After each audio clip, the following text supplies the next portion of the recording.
Bonjour à vous. Bienvenue encore une fois à un épisode d'Afrodescendants, démystifiant notre bien-être.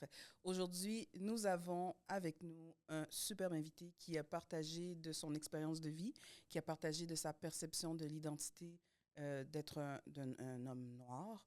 Que dire de plus pour ce merveilleux épisode? Bien, on a parlé de plein de choses, vraiment. Vraiment. C'était super intéressant. On a parlé aussi de ce qui fait, l'histoire des personnes noires, de comment est-ce que ça nous impacte dans notre identité. Donc, vraiment, ça vaut la peine d'écouter. Et c'est un invité qui nous a posé une question. Fait qu'on s'en va sur le Patreon répondre à sa question. Alors, si vous n'êtes pas abonné, prenez le temps de vous abonner pour venir entendre notre réponse. Et on vous souhaite une bonne écoute. On parle de charge mentale. Beaucoup, En fait, il faut être Dépression, les malades tu sais pas gérer ton dépression. foyer, ta Aux famille, enfants, bien faut que tes les enfants affaires. voient les psy. Là, ils vont venir te parler de oui, charge mentale, des maladies de parents. Faut pas passer là où il faut payer. Aux enfants, faut que les enfants voient les psy. Moi, il est hors de question. Dépression. Parce que tout ça peut gâter la faut tête pas de nos même. enfants. Ça suffit! Changeons notre narratif. Le podcast Afrodescendants démystifiant notre bien-être vise à briser les tabous de la santé mentale auprès des communautés noires, un sujet à la fois. Au travers les épisodes, un ensemble d'invités diversifiés nous rejoindra pour échanger sur différents thèmes en profondeur. Grâce à leur expérience et à nos connaissances, vous trouverez des pistes de réflexion afin de briser les tabous en lien avec la santé mentale. Ensemble, nous ferons la lumière sur tous ces sujets qui sont restés trop souvent dans l'ombre. Je suis Jennifer, criminologue. Je suis Manuela, psychoéducatrice, Nous sommes deux professionnels engagés dans plein de projets. mais qui veulent prendre le temps d'aller à la rencontre des gens. Alors, bienvenue à tous à un autre épisode d'Afrodescendants, démystifiant notre bien-être. Aujourd'hui, on a un invité vraiment hors pair avec nous, Alain Alexandre. Comment présenter Alain? Alain, je pense que c'est toi qui vas devoir te présenter. On ne pourra pas te présenter. Qu'est-ce que tu en penses? Je peux faire ça. Oui. Alain Alexandre, je me présente, je suis plusieurs choses en même temps. C'est très difficile pour moi de me présenter comme étant quelque chose en particulier. Mais si on fait la petite histoire, je suis natif de Montréal, né de parents haïtiens dans le quartier dynamique de Parc Extension. Autant que ça ne paraît pas, je suis un homme de 43 ans. Je prends beaucoup de plaisir à dire que je suis vraiment le OG des milléniaux parce que je suis né en 81. C'est vraiment le cut-up pour les milléniaux. Mais je te dirais que qu'est-ce que je fais aujourd'hui? Je travaille beaucoup dans la mise en avance, mais aussi la valorisation des communautés noires, du patrimoine culturel et artistique des communautés noires. Donc, une des initiatives que j'ai mises en place, c'est la fondation du Centre culturel afro-canadien de Montréal, qu'on appelle le CECAM, qui est vraiment une institution là, qui a été bâtie pour préserver et faire rayonner l'art et la culture des communautés noires. Et avec ça, regarde, on travaille sur la mise en place d'un projet d'infrastructure culturelle dans le quartier des spectacles qui représente quand même la plus grande initiative de son genre dans l'histoire du Canada. Et quand ça va avoir été bâti et terminé en 2026, on va accueillir chaleureusement toute la population de Montréal et d'ailleurs, que ce soit dans le reste du Canada et à l'international, mais naturellement, vous autres également, mesdemoiselles. Et aujourd'hui, on parle de quoi? On parle de l'identité afrodescendante? Oui. Mais avant même, on va y aller pour nos deux questions. On va y aller avec deux questions qu'on C'est quoi pose les à questions? tout le monde. La première question. Ouais. En fait, on veut savoir, en grandissant, quel est le sujet tabou que tu aurais aimé qu'on adresse avec toi? Je dirais le sexe. Vous ne me demandez pas pourquoi? On attendait que attend la t'expliques. chute. Nous, on est très bien avec les silences. La question, c'était quel est le sujet? Ouais. J'ai donné la réponse. Donc, je m'attendais à ce qu'il y ait un follow-up. Pourquoi le sexe? Ouais. En fait, le sexe, pas tant parce que c'est un sujet tabou, tout simplement parce que je pense que de manière générale, qu'est-ce que j'ai vu autour de moi en grandissant et qu'est-ce que j'ai vu par la suite dans ma vie adulte, ayant côtoyé des gens d'enfants de différentes communautés, je me suis rendu compte que il y a encore beaucoup de difficultés à aborder le sujet, mais surtout à en parler parce que à la fin de la journée, le sexe, c'est quand même quelque chose, c'est biologique. Ça fait partie de nos vies. Donc, il n'y a pas vraiment quelque chose à vraiment cacher, mais je pense que mes parents ont transmis qu'est-ce qu'ils ont reçu. Donc, mais il fallait à quelque part que le cycle se brise. Donc, j'aurais voulu ça, mais je peux comprendre les circonstances. Ses parents haïtiens, nés en Haïti, avec des parents qui n'avaient pas cette culture-là, mais également qui sont des personnes d'une autre époque. Mais quand même, j'aurais voulu, mais je suis quand même assez conscient que tu peux transmettre seulement ce que tu as des fois.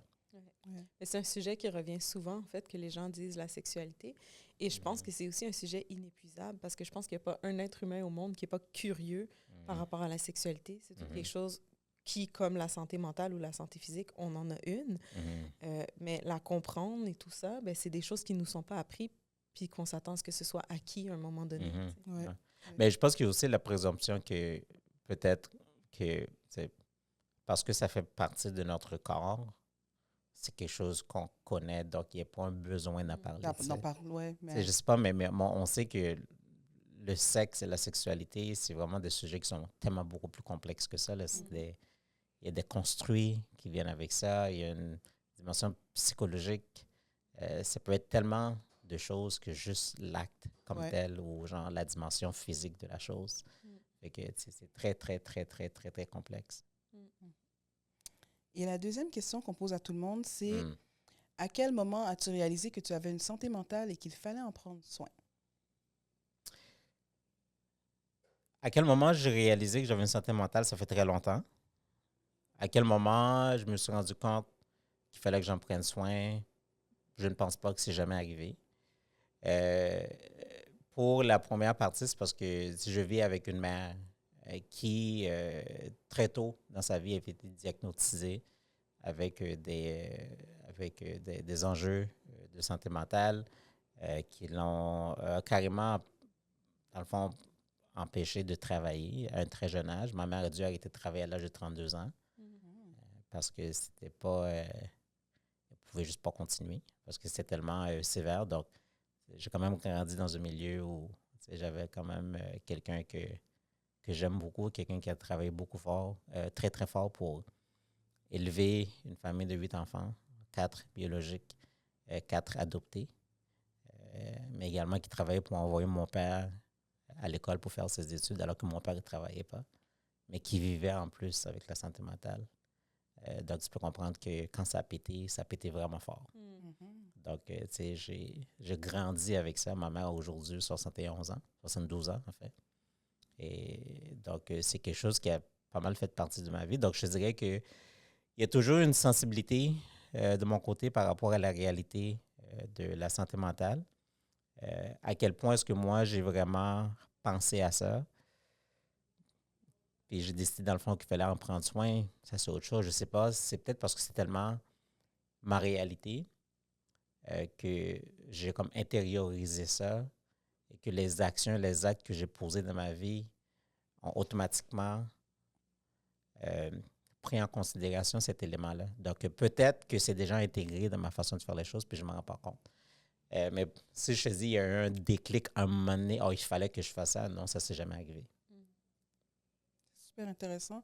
C'est très personnel ce que tu nous dis par rapport à ta famille, à ta mère et tout ça. Et j'ai envie de te demander la question, comment on... Pas qu'on passe par-dessus, mais comment on toi, tu avais quel âge déjà quand tu as su que ta mère avait un problème de santé mentale? Puis comment on vit avec ça dans la famille? Est-ce qu'on l'adresse? Est-ce qu'on ne l'adresse pas? Est-ce qu'on le dit une fois, puis après ça, on n'en parle plus? Est-ce que c'est un tabou? Ben moi, à quel âge que je l'ai su? J'étais très jeune, j'étais un enfant. Là. OK. J'étais un enfant, j'avais comme 3 ans. Quand les premières manifestations, je dirais, d'enjeux de santé mentale quand même sévères chez ma mère sont apparues. Évidemment, tu comprendras que à un âge comme ça, tu ne comprends pas ces choses-là. Tu ne comprends pas pourquoi. Mais une fois que tu arrives dans l'adolescence, de 12 ans, puis des fois, de temps en temps, ta mère n'est pas là parce que mamie comme on l'appelle, mamie est à l'hôpital. Il faut aller visiter mamie. Puis là, tu commences à mamie est à l'OIH. allez faire un petit tour. Puis tu arrives là, tu vois mamie, puis on sait que c'est pas la mamie que tu connais. Ouais. Fait que tranquillement, tu commences à comprendre des choses. Donc, je dirais que ça a été un peu ma réalité de toute ma vie. Puis je pense que j'ai eu la chance de fréquenter des femmes de ma vie également qui, je me suis rendu compte, en tant que femme noire, c'est une réalité qui est très présente aussi dans nos communautés. En fréquentant à 2 reprises de ma vie des femmes noires qui avaient ces enjeux-là, je pense que ça m'a donné vraiment une sensibilité par rapport à la chose qui m'a permis, dans le fond, de le vivre de manière encore plus directe, je dirais. Mais je pense que le fait que je viens d'une famille, de milieu, où ce que c'était pas du tout, on stigmatisait pas personne, mais qu'on acceptait ça comme faisant partie de notre réalité. Je pense que ça nous a énormément préparé, ça m'a énormément préparé là, pour un peu dealer avec ça, là, je dirais, dans la vie de tous les jours. Puis aujourd'hui, la thématique qu'on a discutée qui t'intéressait, que tu voulais apporter, c'est par rapport à l'identité des afrodescendants. Moi, je voulais savoir pourquoi cette thématique-là qui vient te chercher. Qu'est-ce qui explique que c'est ce choix-là que tu vas emmener aujourd'hui dans l'épisode? Il me semblait que c'est vous qui l'aviez suggéré. Je pense que c'était une conversation d'un commun accord. Je suis d'accord. Je dirais que ça a été fait de manière, ce choix collaboratif. On a fait ça de manière, c'était quand même assez consensuel, je dirais. Ben écoute, 2 raisons. La première, parce que, évidemment, je suis à la tête d'un centre culturel dont la mission, c'est vraiment de préserver, de faire rayonner le patrimoine culturel et artistique des communautés noires, donc toute l'histoire et la contribution des communautés noires à la société. Donc, je pense qu'il y a un élément identitaire qui est vraiment très clair dedans. Et pourquoi ça? Tout simplement parce que le centre, vraiment, dans sa réalité, qu'est-ce qu'il cherche à faire? C'est vraiment de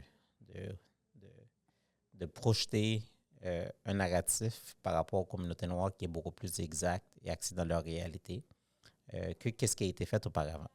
Parce que je pense que les communautés noires, malheureusement, on n'a jamais vraiment eu le luxe de conter nos propres histoires. Donc, je pense que le centre s'insère dans un espace dans lequel le narratif qui domine n'est pas un narratif dans lequel leur voix avait été vraiment écoutée.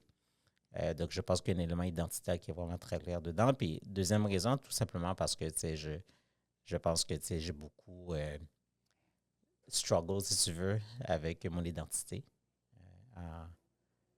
en grandissant. Donc, c'est un sujet qui m'a toujours fasciné, la question des identités. Pas seulement moi-même, mais aussi l'identité de manière générale. Et j'ai eu la chance de prendre ma plume dans le sens figuré pour publier plusieurs articles dans différentes publications canadiennes et québécoises, que ce soit le Toronto Star en particulier. Mais aussi, j'ai publié dans la presse sur les enjeux, dans le fond, de diversité, d'équité, d'inclusion. Et je pense que l'élément identitaire vraiment est toujours au centre de mes interventions. J'allais dire... Je sais, tu allais toujours dire. Oui, j'allais toujours dire. Mais en fait, j'allais dire, si on rentre directement dans le sujet, comment est-ce que tu penses qu'un jeune noir finit par forger son identité au Canada maintenant? Tu sais, toi, tu as ton expérience à toi des années 80, tu es né il y a longtemps, mais maintenant, les jeunes... T'es né il y a longtemps. On est tous nés il y a longtemps. C'est vrai, on est tous nés il y a longtemps. Parfait, on y va, on continue. Mais maintenant, les jeunes qui aujourd'hui ont 15, 16, 17 ans, comment est-ce qu'ils forgent cette identité-là? Je ne sais pas. Il faudrait demander à un jeune de 15, 16, 17 ans comment il forge son identité. Moi, je ne pense pas que... je pense qu'il y a vraiment ce qu'on appelle genre forger son identité, puis je pense qu'il y a ce qu'on appelle dans le fond cristalliser son identité.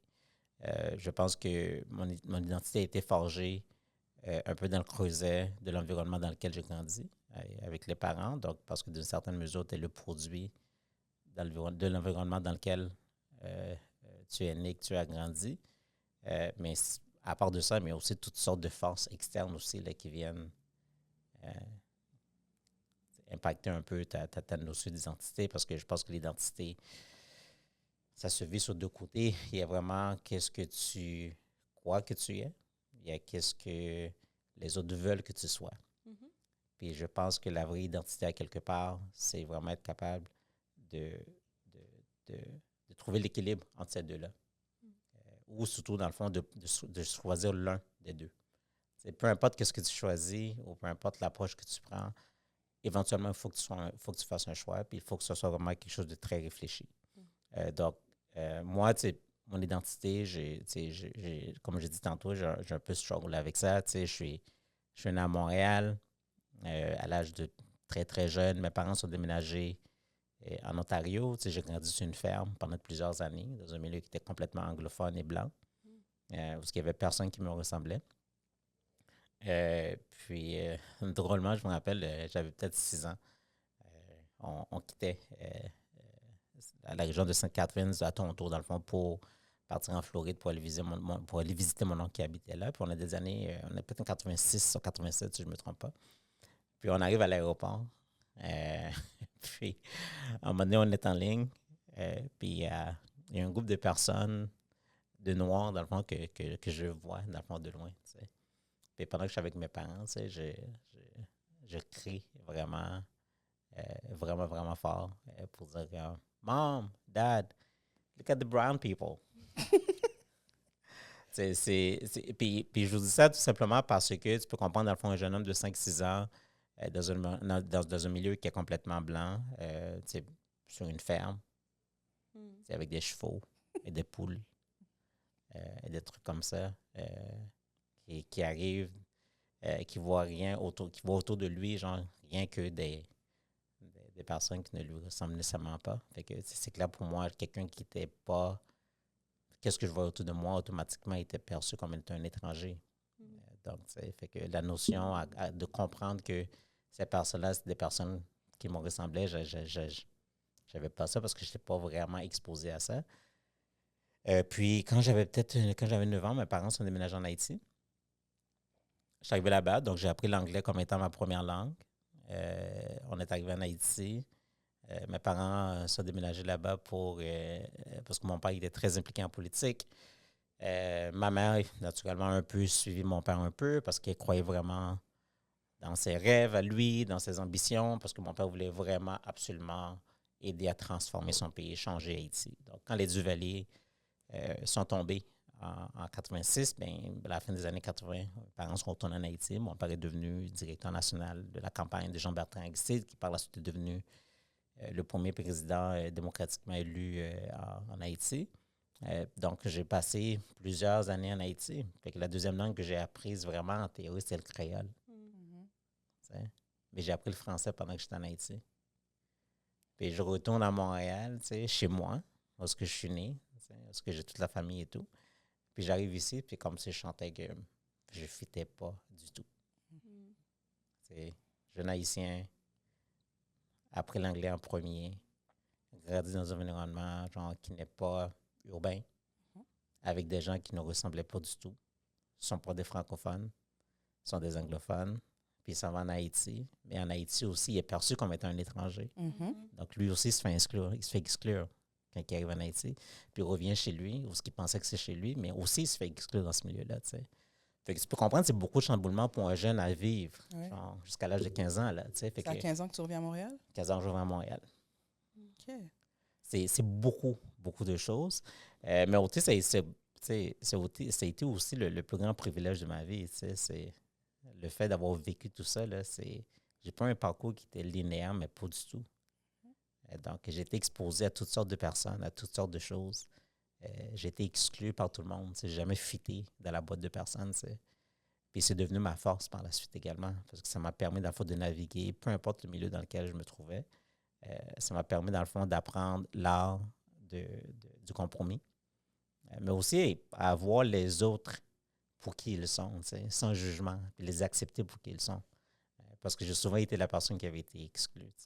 Autant que j'étais populaire parce que j'étais président de classe toujours, j'avais toujours les meilleures notes, mais aussi j'avais des problèmes de comportement à l'école.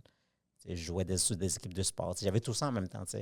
Mais je suis aussi le gars là, qui me tenait avec tout le monde. Je suis avec les rejects, je suis avec le cool, je suis avec les gars du sport. Fait que ça m'a donné vraiment une forme d'agilité au niveau identitaire. Mais éventuellement, ça m'a rattrapé quand j'avais peut-être dans la fin de ma vingtaine. C'est là que j'ai commencé à me poser la question, qui suis-je? Fameuse question. Ouais. Comment on y répond? Comment on répond à cette question? Qui suis-je? C'est quoi le processus que tu fais pour répondre à cette question-là? Je sais pas. Je pense que chaque personne va avoir son approche par rapport à ça. Je sais pas. Je ne sais pas s'il y a une question à se poser. Je pense que se poser la question d'une certaine mesure, c'est y répondre. Le fait même que tu puisses te poser la question qui suis-je, c'est une forme de reconnaissance que tu ne sais pas qui tu es. Il faudrait peut-être que tu penses à essayer d'approfondir, essayer de démystifier les notions d'identité ou je dirais, les présomptions que tu fais par rapport à qui tu es. D'une certaine mesure, c'est ça. Puis je pense que c'est un peu l'exercice que j'ai fait pas mal dans la fin de la vingtaine. Puis quand je parlais tantôt là, du processus de cristallisation identitaire, ben moi, ça a été ça pour moi. Puis je pense qu'à travers ce processus-là aussi, qui était une forme de creuset, où ce que genre, j'essayais de m'identifier à tellement de choses. Puis moi, je suis sorti de là, puis mon identité était vraiment claire. Au début de ma trentaine, là, je savais exactement qui j'étais. Puis je suis cette personne-là aujourd'hui. Un homme noir, un Canadien, fier Canadien, habité par les valeurs du Québec, très ancré dans ses origines haïtiennes. Puis un proud black man. Puis je pense que la beauté là-dedans, c'est que tu peux toutes ces choses-là en même temps. Un n'exclut pas l'autre. Puis je pense que des fois, les gens, ils ont peut-être la perception d'une identité qui est plus fermée, qui est peut-être moins... et qui ne peut pas évoluer non plus. Là, tu te dis, à ce moment-là, pour toi, c'était cristallisé, puis c'est resté. Mais est-ce que quelqu'un qui dit, mais moi, je pensais que c'était cristallisé, puis que ça a changé, est-ce qu'on considérait que c'est quelqu'un qui, au final, c'était peut-être pas si cristallisé que ça? Je sais pas. Puis je te pose la question, mais en même temps, Jennifer, toi, tu travailles au niveau identitaire avec les gens. Comment tu le présentes? Est-ce que c'est dans un sens où est-ce qu'à un moment, tu vas finir par trouver, puis tu vas t'y coller, ou tu le présentes comme, ben, c'est la personnalité, c'est la personne que tu es, c'est l'identité que tu as pour une période de ta vie? Mais ça évolue. Tu sais, c'est en constante évolution. Puis à un moment donné, il y a une partie qui se cristallise dans tes valeurs, dans les choses auxquelles tu crois, des trucs comme ça. Mais il y a d'autres expériences qui peuvent venir puis qui peuvent faire en sorte que tu vas comprendre le monde ou une portion du monde d'une façon différente. Et il y a des nouvelles choses qui vont s'ajouter à qui tu es. Tu sais, fait qu'il ne faut pas le voir comme une finalité. Par contre, il faut le voir dans le sens où on est assez solide dans qui on est puis dans ce à quoi on croit pour nous permettre de s'élever. Parce que des fois, quand on cherche notre identité, bien, on va tourner en rond, on va faire des mauvais choix, on va faire des choses qui ne sont pas appropriées, on va se mettre dans le trouble, des trucs comme ça, parce que la base, elle n'est pas là. Fait que, tu sais, il faut que, oui, il y ait des bases, puis après ça, on va solidifier ces bases-là.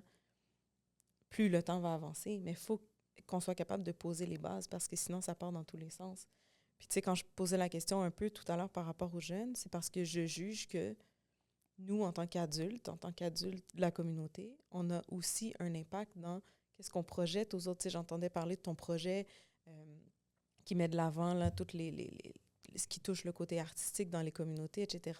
Avec des studios culture, patrimoine, des studios d'enregistrement, des choses comme ça. Mais c'est des projets positifs. Je pense qu'après ça, quand nos jeunes voient, bien, ils sont capables de faire comme « Ah, il y a des choses à quoi je peux m'identifier, il y a des endroits où je peux aller, je vais rencontrer des personnes qui vont me transmettre des valeurs qui appartiennent à ma culture. » Parce que tu donnes l'exemple de quand tu as vu les autres personnes. Moi, je me souviens, quand j'étais petite, j'allais quelque part. Là, chaque fois que j'allais quelque part, comme c'est pas loin, mais chaque fois que je voyais une personne noire, là, j'étais comme « Salut! » Tu sais, t'étais comme « Hello! » Mais c'est ça, tu sais, puis on en parlait une autre fois, mais les représentations, on n'avait personne à la télé à qui s'identifier. Fait que ça, pour moi, ça a un impact, puis c'était différent dans notre temps qu'aujourd'hui. Fait que je pense que ce modèle-là, puis dans les diversifications de modèles qu'on offre à nos enfants, c'est pas juste en écoutant le basketball, du hip-hop, puis qu'on voit que c'est les seules choses qu'on peut devenir. Là. Il y a d'autres modèles. Fait que je trouve que c'est ça qui est intéressant, puis je trouve qu'en tant qu'adulte, c'est un peu ça notre rôle pour les futures générations. Ouais. Et je dirais même, l'idée justement de la cristallisation identitaire, puis je suis parfaitement d'accord avec toi, Jennifer, quand tu dis que ben, c'est pas une finalité. C'est loin d'être une finalité. L'évolution, je veux dire, l'identité, c'est quelque chose en constante évolution. Là. Puis tant mieux. Sinon, ce serait bien trop rigide. On doit être malléable, on doit être agile d'une certaine mesure, mais il faut juste que tu sois attaché à quelque part et ancré à quelque part. Puis je pense que le processus de cristallisation identitaire veut dire que tu as un core qui est là. Puis la beauté de la chose, c'est qu'une fois que tu sais que tu es ancré à quelque part, c'est comme un élastique là, avec un point d'attache. OK? Tu prends cet élastique-là, là, tu le mets ici, OK? Puis tu gardes ton pouce dessus, là. Puis tu prends ton doigt, puis tu le tires. Tu peux le tirer aussi loin que tu veux. OK? Il y a une certaine élasticité à la chose. OK? Tu peux le tourner 180 degrés, amener. Tu peux le tirer dans tous les sens. Dans tous les sens. Quand tu lâches, ça revient toujours au point de départ. Et le point de départ, c'est cette identité-là. C'est la cristallisation. C'est cette personne-là qui était. Puis je pense que moi, genre, ce point de départ-là, le pouce, là, sur le bout de l'élastique, ça, c'était moi, ça, au début de ma trentaine. Puis je pense que la minute que tu es capable de trouver ça, c'est vraiment important. Mais la chose aussi, c'est avoir son identité, d'une certaine mesure, c'est vraiment s'assumer et être authentique. Mais c'est une chose qui est extrêmement difficile à faire.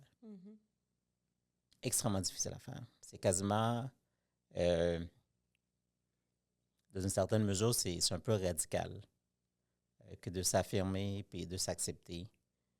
Tout simplement parce que les autres ont des attentes par rapport à toi. Puis ces attentes-là, ça vient de partout. De tes parents, de tes amis, de la société at large, comme personne noire. Dans ta propre communauté, on s'attend à ce que tu fites dans une certaine moule.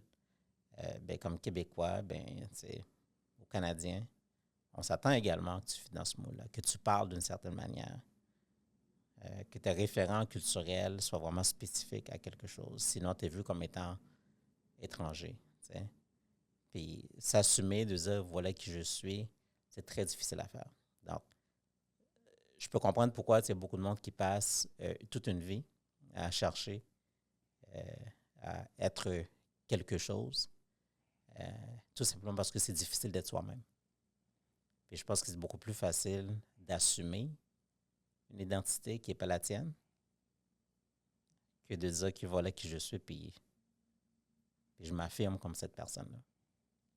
Est-ce que tu as l'impression que c'est parce que les attentes sont tellement fortes que l'idée de se dire, ben, si j'essaie de trouver qui je suis puis que je m'assume pleinement, je vais te décevoir quelque part quand même? Parce que si plein de gens ont des attentes différentes de ce que je devrais être, ben, je suis toujours plus dans je vais répondre à ce que l'autre veut, mais tout le monde ne veut pas la même chose. Puis là, finalement, je passe mon temps à me promener les autres, ils veulent ça, ils veulent ça, ils veulent ça, mais je n'ai pas le temps de m'arrêter sur moi. Oui, mais c'est encore, moi je dis, c'est encore plus fort que ça, j'irai encore plus loin. Hein, c'est les conséquences. Puis de ne pas être qu'est-ce que les autres s'attendent à ce que tu sois. C'est vraiment ça l'aspect dissuasif de la chose, dans cette quête d'identité-là, puis de s'affirmer, d'être authentique de qui tu es. Parce que ça vient avec un coût à payer pour ça. Puis la question à la base, c'est toujours est-ce que je suis prêt à assumer ce coût-là, puis à payer ce prix-là? Puis tant aussi longtemps que tu n'es pas prêt à le faire, ben, tu n'as pas encore trouvé qui tu es comme personne. Puis je pense pas que tu as encore assumé au niveau identitaire. Puis c'est ça. Dans le fond, c'est l'exclusion. Puis ça peut être très, très difficile. Genre, se faire exclure. Puis la société veut que tu rentres dans quelque chose. T'sais. Puis quand on parle de coûts, là, on n'est pas en train de philosopher. Là. Les coûts sont vraiment réels. Puis je pense qu'il y a beaucoup de monde qui disent, mais regarde, je n'ai pas le luxe. De choisir qui je veux vraiment être ou de chercher. Je n'ai pas ce luxe-là. Ouais. Mais la beauté de la chose, c'est que une fois que tu t'assumes également, ça en soi, ça devient une victoire parce que les autres te voient comme étant quelqu'un. Non, ça c'est quelqu'un à qui je ne peux pas toucher. Parce que la société a été faite comme ça, tu sais. On va mettre la pression sur tout le monde, là, puis on va voir le maximum de ces personnes-là qui vont entrer dans le moule qu'on a créé, puis ça va être parfait comme ça, tu sais. Mais aussi, on va donner du respect à ces personnes-là, dans le fond, qui s'assument parce qu'on reconnaît que c'est une force que de pouvoir faire ça. Fait que la société te récompense en même temps aussi. T'sais. C'est pas pour rien que des artistes en particulier et d'autres personnes arrivent à percer. Parce que souvent, on se voit en eux, l'audace d'être qui ils sont. Il y a beaucoup de projections qui se fait sur ces personnes-là, dans le fond, qui s'assument. Parce qu'on se dit, ah, mais regarde, voilà qu'est-ce que j'aurais aimé être. Mais que je n'ai pas arrivé à être. Fait qu'on voit dans les autres les rêves brisés, mais aussi le potentiel de la promesse de qui on pouvait et pourrait être aussi. Tu sais, quand on parle de la société, des attentes, de prendre sa place, etc., j'ai l'impression qu'il y a encore quelque chose qui est présent auprès des personnes afrodescendantes, auprès des personnes noires, où est-ce que les attentes ne sont pas nécessairement les mêmes et on donne l'impression aux jeunes qu'ils n'ont pas nécessairement les mêmes opportunités. Et donc, c'est plus difficile d'atteindre certaines choses que pour d'autres communautés, si on veut. Qu'est-ce que tu penses de ça, toi? It's for real. Puis comment on peut faire pour changer ça? T'hésites, changer ça? Comment on peut faire pour changer ça? Peut-on changer ça? Oui, absolument. On peut changer ça. Puis je pense que c'est les actions qu'on porte, les actions les actions qu'on prend qui finissent par changer ça. Moi, ma contribution, c'est de dire que je vais fonder une institution qui va servir dans le fond d'espace d'expression culturelle, artistique, patrimoniale, authentique de la communauté noire. Donc, j'ai créé un espace dans lequel you show up and you be you. Ça a été fait et pensé pour ça. Mais je pense que c'est plus que ça aussi, parce que oui, comme tu l'exprimes, les gens vont venir, vont s'exprimer, puis ils vont juste être eux-mêmes, mais en même temps, ils vont se créer une histoire collective. Ils 100%. vont se créer des souvenirs, tu sais, puis là, éventuellement, une fois que la place va être mise sur pied, il va y avoir des grands qui vont passer par là. Ça va faire partie de l'histoire. Et après ça, pour ces jeunes-là, ça va être de dire, je viens dans ce lieu qui est historique parce que telle personne est passée par là, telle personne a fait ça.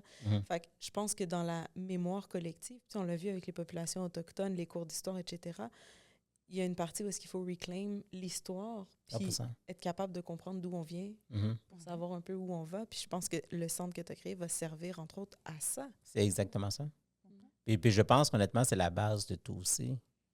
Parce que, tu sais, je vais vous dire quelque chose, OK? Puis vous le savez peut-être pas, là, vous le savez peut-être déjà, mais si vous ne le savez pas, je vais vous le dire. Qu'on sait pas, tu vas nous le dire. Je vais vous le dire quand même.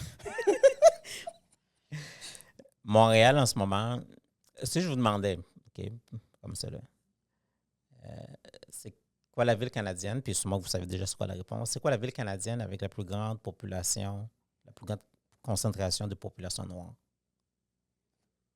Est-ce que tout le monde connaît cette réponse-là? Ou peut-être pas. Peut-être pas. Moi, j'aurais tendance à dire Toronto. OK. C'est ça? OK. Non. Depuis 2023, Montréal. Oui. Ça, j'étais hésitant parce que j'étais comme... il me semble que mon nez, ils étaient proches. Puis j'étais comme, mais est-ce que Toronto... Montréal, en ce moment, c'est la ville canadienne avec la plus grande concentration de population noire. Puis l'écart entre Montréal et Toronto, là, va juste continuer à se creuser dans le fond dans les prochaines années. D'ici 2050, qui est dans 25 ans d'aujourd'hui, c'est à peu près 23% de la population de Montréal qui va être issue de la communauté noire. Puis ça, on parle de ça là, sans même ajouter le fait qu'il va y avoir de l'immigration supplémentaire. C'est en se basant sur la population actuelle existante et c'est les naissances. C'est juste sur la base de ça, là, on s'en va vers une trajectoire de la population de Montréal nord de Montréal qui va être plus que doublée d'ici 25 ans. Donc, tu regardes Montréal, puis si je vous demandais, là, pour découvrir l'apport des communautés noires à la société, qu'est-ce que les communautés noires ont fait pour Montréal, pour le Québec, pour le Canada? Où est-ce que vous auriez à Montréal pour trouver ça? Ou vos enfants? En fait, il y a des endroits, mais il faut chercher. Il y a l'Afro-musée. Je sais même pas si ça s'appelle, je pense que ça s'appelle comme ça, ouais, Afro-musée. Il y a certaines places, mais il faut chercher. Puis je trouve que c'est ça aussi, ça va pas être discuté, par exemple, dans les cahiers d'histoire, dans les écoles. C'est des choses qui exactement vraiment ça. sont très... Il fallait avoir un intérêt particulier, puis faire la recherche, puis y aller. C'est exactement ça. L'information ne vient pas à toi. Là, C'est ça. Non, c'est ça. systématiquement, là. Ouais. Mais si j'étais aux États-Unis, par contre, je saurais exactement où aller pour découvrir mon histoire des communautés noires. Ouais. Donc, le Centre culturel, le CECAM, a été fondé justement avec cet objectif-là. Puis, ça n'a pas été fait, dans le fond, pour exclure les autres. C'est vraiment pour valoriser quelque chose qui a été complètement négligé à travers l'histoire, tu sais. Mais tu sais, ça, c'est quelque chose d'hyper pertinent parce que c'est la même chose qu'on dit pour le podcast. Quand les gens nous disent, ton podcast s'appelle Afro-descendant, ouais, mais tu peux l'écouter peu importe d'où tu viens. Les sujets dont on parle, la sexualité, l'argent, peu importe, c'est des sujets qui touchent tout le monde. Mais nous, on veut que les gens des communautés se sentent inclus et se disent, moi, je suis noire, puis dans cette émission-là, on parle avec un langage que je comprends, avec des référents que je comprends. Mais ça ne veut pas dire aux autres que les sujets ne sont pas importants. Non, les sujets sont pertinents pour tout le monde. C'est la même chose pour le centre. Non, absolument. C'est ça. Absolument. C'est un centre qui a été fait, dans le fond, par les communautés noires, mais l'objectif, c'est vraiment, au final, de vraiment créer un espace où la communauté noire peuvent se voir, peuvent se découvrir, peuvent se valoriser. Mais également, c'est créer un espace, dans le fond, pour permettre aux autres, dans le fond, de vraiment comprendre la vraie histoire. Apprécier la vraie histoire. Puis comprendre toute la beauté, toute la richesse, toute la diversité qui existe au sein même de la communauté noire, puis de quelle manière est-ce qu'ils ont contribué à bâtir le Québec qu'on a aujourd'hui, mais la société canadienne aussi. Puis cet apport-là est à plusieurs niveaux, que ce soit au niveau de la science, au niveau de la technologie, au niveau des arts et de la culture, au niveau du sport. Bien, ça prend un espace pour compter ces histoires-là. Puis est-ce que tu penses qu'il y en a peu ou moins que ce qu'il pourrait avoir parce que c'est pas facile de le faire? Tu sais, dans le sens où on parlait un moment donné dans une émission qu'on avait avec une autre personne qui nous disait, tu sais, quand on étudiait la santé, par exemple, des personnes noires au niveau des accouchements, qu'on n'était pas capable de développer des choses spécifiques pour les personnes noires parce que dans tous les questionnaires d'informations qu'on recevait et tout, il y avait nulle part où on demandait l'ethnicité de la personne. Fait qu'on ne pouvait pas dire ça, c'est plus avec les populations caucasiennes, ça, c'est plus avec les populations noires, ça, et aller chercher, faire des programmes et des trucs comme ça. Parce que on se disait que c'était comme si c'était une réalité qu'on ne voulait pas nécessairement voir. Mais dans ce même ordre d'idée-là, j'ai l'impression que des fois, quand on s'organise, quand on organise des choses, puis qu'on se dit, on va venir créer un espace pour nous, on va venir parler de telle chose, bien, il y a des gens qui vont se braquer fort, puis lever les boucliers forts en disant, mais pourquoi vous voulez faire ça? Puis vous voulez prendre notre place, puis vous voulez prendre nous juste exclure. de la place. Ben oui, c'est ça. Si vous prenez de la place, il y en a moins pour nous, ou bien qu'est-ce que ça veut dire si vous faites quelque chose de si gros? Est-ce que ça devient pas... est-ce que ça pourrait créer de l'ombre à quelqu'un? Est-ce qu'il y a des gens où il y a des systèmes, où il y a, peu importe, des regroupements de personnes qui seraient dans cette idée que de construire quelque chose d'aussi gros, ça va venir... C'est dérangeant, finalement. Moi, ma posture sur ça a toujours été de dire que on sent le besoin de faire ces choses-là parce que tout le monde a négligé à le faire. Quelqu'un d'autre a négligé à le faire. Les institutions qu'on avait, qui sont présentement en place, ont négligé à faire ce travail-là. Comment est-ce qu'on peut véritablement vivre dans une société où on peine à découvrir, dans le fond, c'est quoi l'histoire des communautés autochtones. Puis je pense que ça a été un grand manque pour moi-même, en grandissant, de ne pas mieux comprendre la réalité des peuples autochtones et des Premières Nations.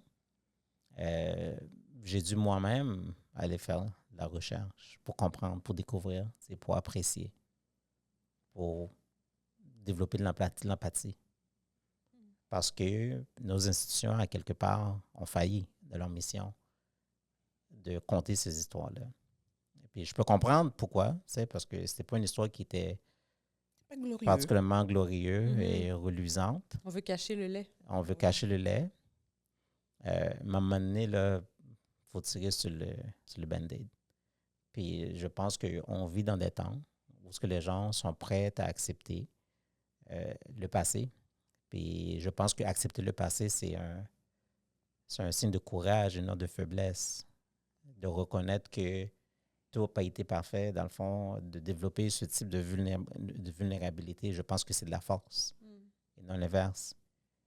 Tant aussi longtemps qu'on vit dans une société où être vulnérable puis accepter les erreurs du passé comme étant des erreurs, ben, on va toujours vouloir continuer à cacher des choses. Mais le plus qu'on cache, ben, le plus qu'on blesse, le plus qu'on exclut.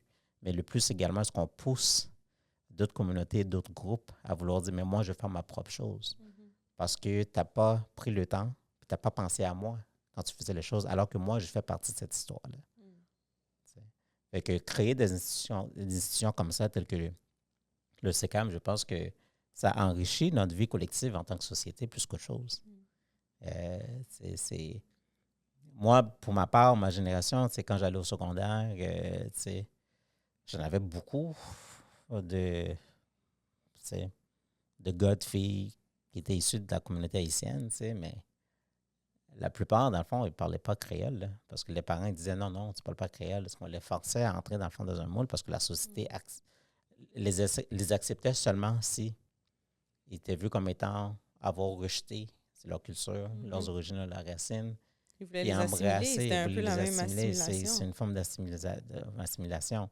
Mais on vit dans un monde aujourd'hui où je pense que, Dieu merci, de plus en plus, on est en train de voir la diversité comme étant beaucoup plus qu'une force, mais le voir surtout comme étant un avantage comparatif. Puis, je crois qu'on vit dans une des sociétés les plus ouvertes et progressistes que la civilisation ait jamais connue, pour être complètement honnête avec vous.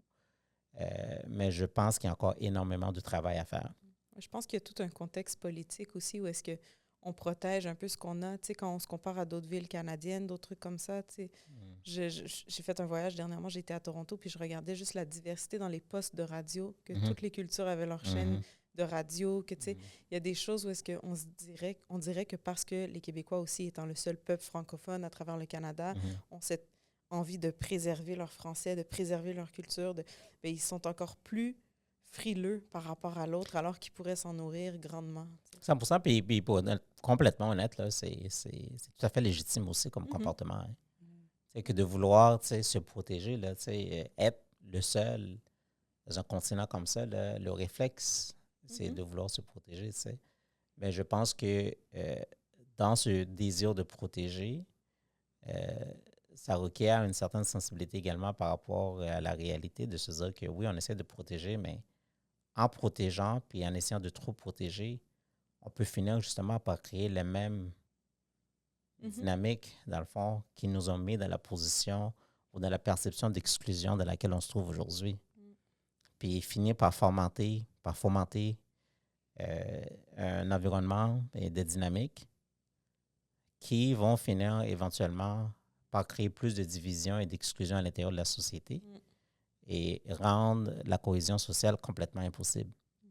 Donc, tu sais, fait que ça, c'est vraiment important. Puis, tu sais, je parlais avec, tu sais, ma famille et moi, notre famille de manière générale, la joke chez nous, c'est que, tu sais, nous autres, quand on est à table, qu'est-ce qu'on a pour souper? C'est la politique, les enjeux sociaux. C'est ça qu'on mange. C'est pas la bouffe qui est là. C'est les discussions qu'on a qui alimentent. C'est ça qui nous nourrit. C'est ça qui est édifiant pour nous à la fin de la journée. Puis, j'ai un de mes frères qui est un artiste, puis, qui est quand même très québécois dans son identité, assumé de manière quand même assez certaine, dans le fond, en tant qu'haïtien, mais son côté québécois prend beaucoup de place. T'sais. Puis, il parlait de son expérience avec une de ses amies, admettons, sur la question de québécois de souche, admettons, puis qui trouvait que le mot québécois de souche, dans le fond, c'est un terme qui excluait les autres. Puis, on a eu la conversation, j'ai une de mes sœurs, dans le fond, la plus jeune de la famille, qui était là aussi, puis elle et moi, on échange beaucoup sur des enjeux d'identité aussi, puis c'est une fille qui a beaucoup dans sa tête, là. Elle pense à énormément de choses. Mais on est toujours en train de discuter de sujets comme ça, là, on peut passer des heures, ma soeur et moi, là, à discuter, là, puis on oublie tout. Puis c'est comme si le monde avait arrêté de tourner, puis on va parler 6 heures, 7 heures, juste de tout. On aime ça vraiment aller dans la profondeur des choses, puis un moment donné, tu sais, il m'a dit que, tu sais, qu'est-ce que mon frère avait dit, tu sais, admettons, ça l'avait vraiment forcé à repenser elle-même, tu sais, sa notion de Québécois, puis qu'il trouvait effectivement, quand on parle de Québécois de souche, elle pense que dans le fond, c'est quelque chose qui est exclu, tu sais. Puis dans le moment, c'est une des premières fois de ma vie où j'ai pensé à cette question de Québécois de souche, parce que ça ne m'a jamais vraiment dérangé. Mhm. Quand on appelle quelqu'un de Québécois de souche, moi, ça fait absolument... Moi, pour moi, là, j'ai pas de problème avec ça, là. Je sais pas comment vous vous sentez par rapport à ça, tu sais, qu'on appelle quelqu'un un Québécois de souche. Est-ce que vous avez de la difficulté avec cette notion-là? Je vous pose la question comme Mais ça, juste pour entendre vos perspectives, parce que c'est quelque chose qui a été soulevé dans ma famille, mais moi, je vous dis c'est quoi ma réflexion par rapport à la chose, mais je serais curieux d'entendre peut-être les vôtres. Je pense que ça va être une excellente question à non. répondre sur notre Patreon, guys, parce que le temps de l'épisode est terminé et on s'en va sur Patreon. Mais encore une fois, si vous voulez entendre notre réponse à la question, je vous invite à aller tout de suite vous abonner sur Patreon et on va y répondre. On va y répondre. On va y Ouais. répondre. On va y répondre. Avant de quitter, Si les gens veulent te trouver, ils veulent te rejoindre, par où ils doivent passer? Tu peux dire à notre public, notre auditoire, comment te joindre? Médias sociaux, Facebook, donc mon prénom, mon nom de famille, je vous jure, il n'y en a pas beaucoup de Alain Alexandre. OK. Habituellement, quand tu fais une recherche, Alain Alexandre, en tout cas, de qu'est-ce que mon équipe, tu sais, au niveau du centre et autres personnes m'ont dit, il y a très peu on te d'autres trouve, Alain c'est toi. Alexandre. C'est toi. C'est parfait. OK. Pas mal certain, tu fais Alain, A-L-L-E-N, Alexandre dans Facebook ou Alain Alexandre dans LinkedIn ou dans Instagram, c'est pas mal. C'est qu'est-ce qui va ressortir, donc ça ne sera pas une autre personne, donc, je vous le garantis. Donc, c'est habituellement la manière la plus facile de me joindre. Mais je vous invite également les gens à découvrir le Centre culturel afro-canadien de Montréal également, là, le CECAM. Donc, c'est Centre culturel afro de Montréal sur les médias sociaux. C'est ça qu'on utilise. Donc, excellent. C'est sûr qu'on va aller regarder ça. Ah oui. Merci beaucoup. Alors, vous à la maison, n'oubliez pas de nous suivre sur Afrodescendant, le podcast, sur toutes les plateformes, Facebook, Instagram, TikTok, YouTube. Gênez-vous pas, allez nous écouter sur Spotify ou votre plateforme préférée d'écoute. Et on vous dit, on se revoit sur Patreon. On se voit sur Patreon.